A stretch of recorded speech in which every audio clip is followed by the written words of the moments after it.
All right, so I'm all done with the Mighty Mite. The owner came and picked it up, and when he picked it up, he brought me another gift, another vehicle to work on. So 1953 Willys M38a, Korean War. You can tell it's in really good shape. You know, it's been recently painted. He went through it. Apparently he bought it and it had a snowplow on the front.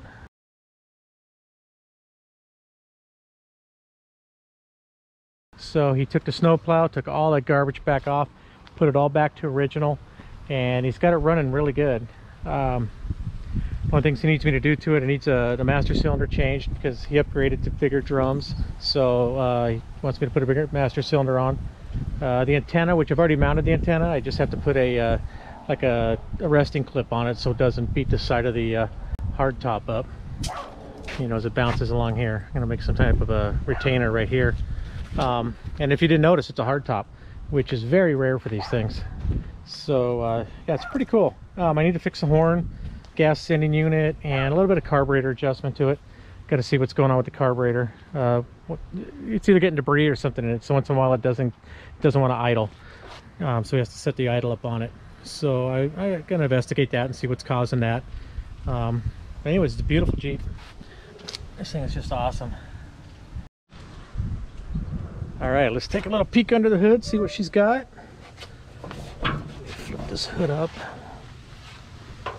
So these here, they have the bumpers, and then it's got the little restraining hook on there to hold the hood.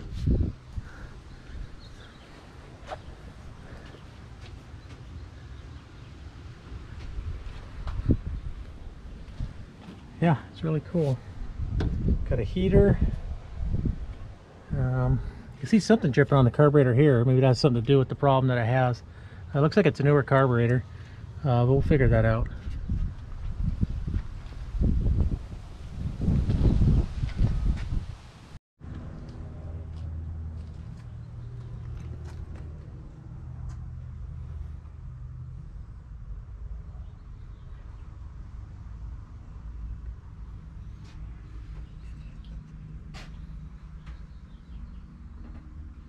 Got the rear jump seat, roll bar, map reading light. It's got this flashlight which comes off, and I don't know if you saw under the hood there's a mount for this, so if you're working on the engine you could slide this off and use it under there. Alright, we're going to take this thing for a quick little run.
All right, so once again, thank you for watching my channel. If you like it, please like. If you haven't subscribed yet, please subscribe and hit that notification bell. And then when stuff like this rolls in, you'll know it and you'll get to see the videos on it. It's just a quick video today. I'm just introducing this Jeep here, and it's really cool. Anyways, thank you for watching.